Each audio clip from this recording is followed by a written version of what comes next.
একটা গ্রামে 4টে খুব ভালো বন্ধু থাকতো। নির্মল, মনীষ, গণেশ আর সুরেশ। একদিন গ্রামে একটা বিপদ চলে আসে। গ্রাম একটা শ্রাপ পেয়ে যায় আর পুরো গ্রাম শুকনো হয়ে যায়। কোনো ফসলও বাঁচে না আর কোনো গাছপালাও না।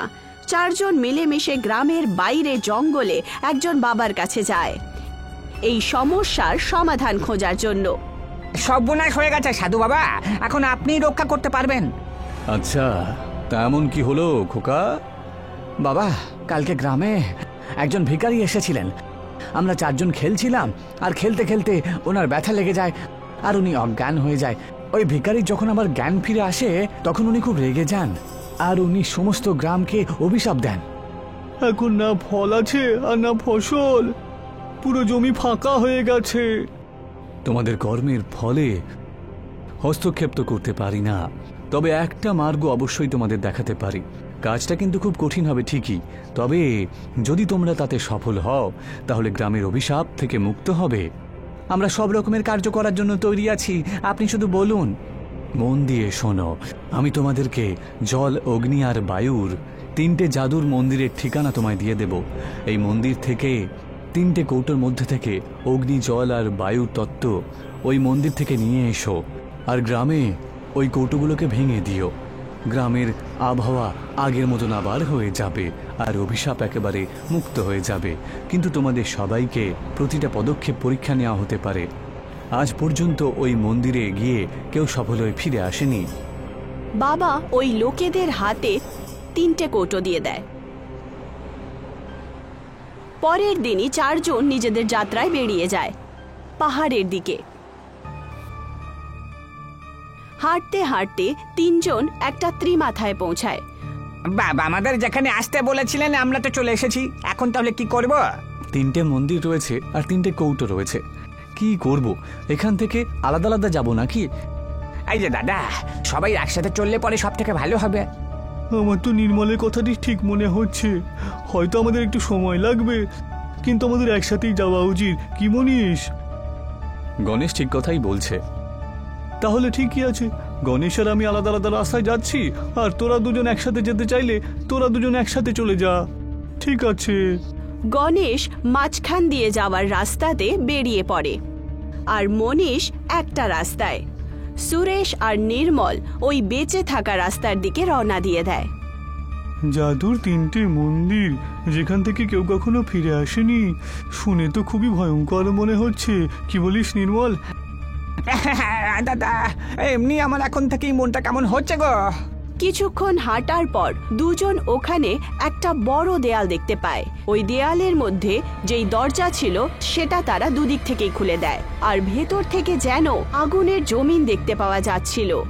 আর তার অন্য পারে একটা বড় কুয়ো তারা দেখতে পায়। আরে তো অদ্ভুত দৃশ্য গো। আরে এত ভয়ঙ্কর, আমি তো পায়ে ফেলতে পারছি না, পায়ে গোচ্ছাই না। হ্যাঁ সেই তো, ও পারে ওই কুয়োর দিকে যাই চলো। 2 জনই মিলে সেই পুলটা পার করে ফেলে আর গিয়ে কুয়োর মধ্যে উকি মেরে দেখতে পায় এত সোনা রয়েছে।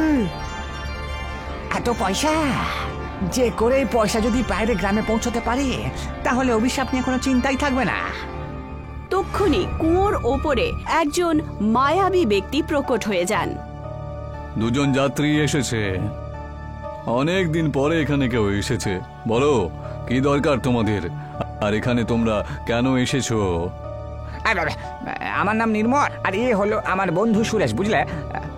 আমাদের গ্রামটাকে অভিশাপের জালে জড়িয়ে দেওয়া হয়েছে, সেই অভিশাপ মুক্ত করার জন্যই আমরা এখানে এসেছি।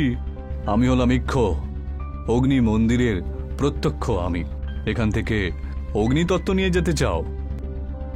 হ্যাঁ হ্যাঁ, কিন্তু এই সোনাও যদি পেতাম তাহলে আর কোনো তত্ত্বের লাগবে না আর কি। যদি সোনা চাও তাহলে সোনা নিয়ে যাও। 3টে ঘটি রয়েছে, এর মধ্যে যত সোনা তুমি নিতে পারো নিয়ে যাও। না নির্মল, আমরা অগ্নিতত্ত্ব নিতে এসেছিলাম, তাই না? আরে সুরেশ, আরে 1 ঘটি ভরে নিলে পরে তো তখন যাবো আমরা। কি ইক্ষ বাবু, আপনার কোনো সমস্যা নেই তো? আরে না না না, আমার কোনো সমস্যা নেই, নিয়ে যাও। একটা কলসি নিয়ে নির্মল কুয়োর ভেতরে নেমে যায় আর সোনা ভরতে শুরু করে। অনেকক্ষণ পর্যন্ত সোনা ভরার পর কলসিটা ভরে যায়। এ তো মায়াবী ঘটি মনে হচ্ছে। কত সোনা ঢুকে পড়েছে এর মধ্যে, যেন মনে হচ্ছে 100 ঘটি সোনা এই একটার মধ্যেই ধরে গেছে। এত সোনা একটা ঘটির মধ্যে ঢুকে গেল কি করে? তাহলে দুটোর মধ্যে কত ঢুকবে গো? এই তুই থাম এবার, এটা অনেক হয়েছে। তোরা ভুলে যাস না আমি এখানে কেন এসেছি আমরা। আরে আর এক ঘটি নি না রে। হ্যাঁ হ্যাঁ, নাও নাও। অন্য একটা ঘটিতেও তুমি এত সোনা চলে আসবে যা তুমি একটা রাজ্যের খাজানায় থাকে, বুঝেছো? তখন তো সবকিছু ঠিক হবে। বাহ দাদা বাহ, আমার ভাগ্য তো খুলে গেল দেখছি। নির্মল অনেকক্ষণ পর্যন্ত ওই কুয়োতে কলসি ভরতে থাকে আর দেখতে দেখতেই নির্মল অনেক নিচে পৌঁছে যায়। অনেকক্ষণ পর দ্বিতীয় কলসিটাও ভরে যায়। এই নির্মল তুই থাম এবার চলে যাই আমরা এখান থেকে। আমাদের কাছে বেশি সময় নেই রে, আর এখানে কত দেরি হয়ে গেছে তোর কোনো ধারণা নেই। চিন্তা করো না, এখানে আর বাইরের জগতে সময় অনেক পার্থক্য, বুঝলে? শুনতে পেলি সুরেশ? এত সময় তো আমরা একটু পরে রাজা হব রে। এই যে ইক্ষু বাবু, এই তৃতীয় কলসিটা যদি ভরে নিয়ে তাহলে কোনো সমস্যা নেই তো আপনার? যদি ভরতে পারো তাহলে নিয়ে যাও, আর যদি না ভরে তাহলে কালকে আবার এসো। তক্ষুনি লোকটা তৃতীয় কলসি দেয় আর নির্মল সেটা ভরতে ভরতে 2 দিন কাটিয়ে দেয়। সুরেশ এই সব কিছু দেখছিল। আজ 2 দিন হয়ে গেছে, তা সত্ত্বেও তার কলসি ভরতেই পারছিল না। নির্মল এতটাই নিচে চলে গেছিল যে এখন সে দেখাও যাচ্ছিল না আর তার আওয়াজও শোনা যাচ্ছিল না। সুরেশ ভয়ের চোটে সেই ব্যক্তিকে জিজ্ঞাসা করে, আরে বাবু, এসব কি হচ্ছে? এই নির্মল বাইরে কেন আসছে না? দয়া করে ওকে বাইরে বের করে আনুন। এসব তুমি কি বলছো? কুয়োতে কি আমি ওকে যেতে বলেছিলাম? না না, তা তো না। তাহলে আমি ওকে কি করে নিয়ে আসি? কিন্তু এখন ওর কি হবে? ও কতদিন আর কলসি ভরবে? ও আর কোনোদিনও আসবে না। প্রথম ঘটি সমৃদ্ধির ছিল, দ্বিতীয়টা রাজ পদবী ধনের ছিল, আর তৃতীয় হলো লোভের, যা এই কুয়ের মতো একেবারে অসীমিত। পর্যাপ্তের থেকে অধিক ধনের হওয়া সত্ত্বেও তোমার বন্ধু লোভ করেছে আর নিজের আসল উদ্দেশ্য থেকে সরে গেছে। এখন তুমি কি করবে? আরে আরে, এসব কি হচ্ছে? কেউ বাঁচাও নির্মলকে। সুরেশ এইভাবেই অনেকক্ষণ পর্যন্ত তার আশায় দাঁড়িয়ে থাকে আর কাঁদতে থাকে, কিন্তু নির্মলের কোনো ঠিকানাই পাওয়া যাচ্ছিল না। এবার তুমি কি করবে? এবার কি তুমি গিয়ে গ্রামেরকে রক্ষা করবে, নাকি নির্মলের জন্য এখানেই থেমে থাকবে? যেই সময় সুরেশ আর নির্মল দ্বার পর্যন্ত পৌঁছায় সেই সময়ই গণেশও বায়ু মন্দিরের দ্বার পর্যন্ত পৌঁছে গেছিল। আমি তো এখানে খুব তাড়াতাড়ি পৌঁছে গেলাম দেখছি। আর এই মন্দিরটা তো এত সুন্দর দেখতে লাগছে যে কি বলবো। মন্দিরের চারিদিকে যেন একেবারে হাওয়ার পরিক্রমা চলছে। তক্ষুনি ওখানে একটা অপ্সরার মতো সুন্দরী স্ত্রী চলে আসে। আরে আপনি কে? একটু পরিচয় দেবেন? বাবা, আগে আমার নাম গণেশ। আর আপনি কে? আমি তো অপ্সরা, আর আমার নামও অপ্সরা। আপনি এখানে কেন এসেছেন আমার সাথে দেখা করতে? আমি তো এখানে এই বায়ুমন্ত্র দিয়ে কিছু বায়ুতত্ত্ব নিতে এসেছিলাম আর কি। সেটা তো তুমি যে কোনো সময় নিতে পারো। কিছুদিন তুমি এখানেই থেকে যাও, তারপর চলে যেও। কিন্তু আসলে সময় আমার কাছে খুব কম, না হলে আমি এখানে অবশ্যই থাকতাম।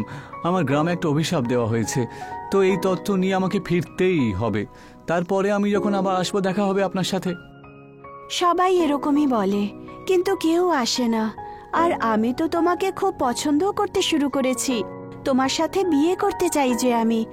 থেকে যাও এখানে কিছুদিন, তারপর যদি বিয়ে না করতে চাও তাহলে চলে যেও। আর এমনিতেও এখানকার সময় আর বাকি পৃথিবীর সময় আলাদা চলে। আচ্ছা, কিন্তু আচ্ছা ঠিক আছে ঠিক আছে, আমি এখানেই থাকছি তাহলে। তারপর আমরা দুজন বিয়ে করে একসাথে গ্রামে ফিরে যাব। কিন্তু আমি তো এখান থেকে কোথাও যেতে পারবো না। যদি আপনি যান তাহলে ফেরতও আপনাকেই আসতে হবে। যখন এখানকার সময় আর বাইরের সময় আলাদা আলাদাভাবে চলে, তাহলে আমি কিছুক্ষণের জন্য এখানে তো থাকতেই পারি। হ্যাঁ নিশ্চয়ই। গণেশ অপ্সরার সাথে থেকে অনেক মাস কেটে যায় আর দুজনই সেই মন্দিরে বিয়ে করে ফেলে। আর তারপর ওরা দুজন একটা কুটিরে গিয়ে থাকতে শুরু করে। অনেক মাস হয়ে গেছে আমাদের বিয়ের, তুমি কিছু ভুলে যাচ্ছ না তো? না না, আমি তো কিছুই ভুলে যাচ্ছি না। আর যদি কোনো কথা ভুলেই থাকি, মানে হলো যে কোনো বিশেষ কিছু হবে না। গণেশ নিজের বিবাহিক জীবনে সবকিছু ভুলে গেছিল। মনীষও সবার মতো নিজের স্থানে পৌঁছায়। তখন সে দেখতে পায় যে সেই পাহাড়ে একটা পুকুর রয়েছে। সে পুকুরের ভেতরে লাফ মারে আর ভেতরে দেখতে পায় যে জলের মন্দির রয়েছে। যেই মাত্র সে জলের মন্দিরে পৌঁছায়, সে আবার শ্বাস নিতে শুরু করে। তাহলে এই হলো জলের মন্দির। ভব্য দিব্য যা বলবো সবই যেন কমতি। হ্যাঁ, আরে আপনি আবার কে? আপনি আমাকে ভয় পাইয়ে দিলেন কিন্তু। কি নাম তোমার? আর এখানে তুমি কেন এসছো? আমার নাম মনীষ। এখানে জলের তত্ত্ব নিতে এসছি কৌটোর মধ্যে, যাতে আমাদের গ্রামে যে অভিশাপটা দেওয়া হয়েছে সেটা মুক্ত হোক। আচ্ছা, কিন্তু তোমার তিনজন বন্ধু তো আরও রয়েছে, ওরা তো কৌটোতে তত্ত্ব নেয়নি। তার মানে ওরা কি কোনো ক্ষতি হয়েছে ওদের? না, তোমাদের একজন বন্ধু বিয়ে করে বায়ু মন্দিরের কাছে বাস করছে, আর একজন বন্ধু অনেক পয়সা নিয়ে খেলা করছে। আরে এরকম কি করে করতে পারে? আমরা এখানে অভিশাপ ভাঙার জন্য এসেছিলাম, আর এরা এখানে এইসব আনন্দ করে বেড়াচ্ছে। হারিয়ে গেল ওরা। আমি তো বলেইছিলাম যে এরা কোনো তত্ত্ব জমা করছে না, আর তুমি বলছো যে তত্ত্ব নিতে এসেছো। শুধু এই জন্যই আমি প্রশ্নটা করলাম। এই দুটো কলসিতে কি রয়েছে? একটার মধ্যে অমৃত রয়েছে আর একটার মধ্যে তত্ত্ব রয়েছে, যেটা তুমি নিতে এসেছো। ওরা তিনজন যদি নিজেদের সুখ সুবিধার জন্য সবকিছু ভুলে যেতে পারে, তাহলে আমি অভিশাপের মুক্ত করার জন্য একা কেন দায়িত্ব নেব? এই অমৃত খাওয়ার পরে যক্ষ নিজের কথা পুরো করতে পারতেন, তার আগেই মনীষ রাগের চোটে সেই কলসি থেকে সমস্ত অমৃত পান করে ফেলে। এবার আমিও অমর, যা করতে চাইবো আমি তাই করব। ওই তিনজনের সাথে আমার আর কোনো সম্পর্ক নেই। প্রথমে কথাটা ভালো করে শুনে নাও, কথাটা ভালো করে শোনো। তুমি কি বলতে চাইছেন আপনি? আমি তো বলছিলাম, কিন্তু তুমি তো কথা শোনার আগেই পুরোপুরি খেয়ে নিলে। মানে এর মানে এটাই যে যে অমৃতকে তুমি খাবে সে অমর হবেই, কিন্তু সারা জীবনের মতো এই জলের মন্দিরেই থাকতে হবে তাকে। কি? এটা কি করে হতে পারে? তুমি ছলনা করেছো আমার সাথে। পুরো কথাটা তুমি শুনলেও না, আর রেগে গিয়ে সমস্ত অমৃত খেয়ে নিলে। নিজের উদ্দেশ্যটাও ভুলে গেল তুমি, আর ছলনা আমি করলাম। না, আমি অমর হতে চাই না।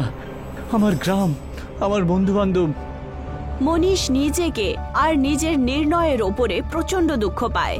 সুরেশ স্ত্রী মাথায় যেখানে সবাই আলাদা হয়েছিল, ওখানে নির্মলের সাথে দাঁড়িয়েছিল। তক্ষুনি গণেশ আর মনীষও ওখানে পৌঁছে যায়। তোমরা দুজন তত্ত্ব পেয়ে গেছো তো? হ্যাঁ, চলো এবার চলো গ্রামে যাই।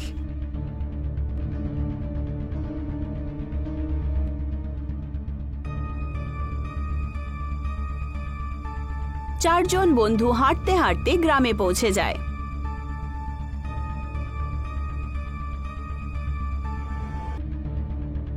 সুরেশ 3টে কৌটোই ভেঙে দেয় আর গ্রামের শ্রাপ ভেঙে যায়। সুরেশ খুব খুশি হয়ে যায়। সুরেশ যে এখন পর্যন্ত দেখছিল সেই সব কিছু মায়া আর মোহ ছিল। এটা সেই স্বপ্ন ছিল যেটা সে সত্যি হতে দেখতে চাইছিল। আসলে যখন নির্মল কুয়োতে অনেক ভেতরে চলে গেছিল, তখনই সে নিজের উদ্দেশ্য ভুলে আর আরো বেশি লোভে ফেঁসে গিয়ে সুরেশ কুয়োতে লাফ মেরে দিয়েছিল আর মায়ার জালে ফেঁসে গিয়েছিল। চারজন বন্ধু লোভ, মোহ, কাম আর ক্রোধের জালে ফেঁসে যায়।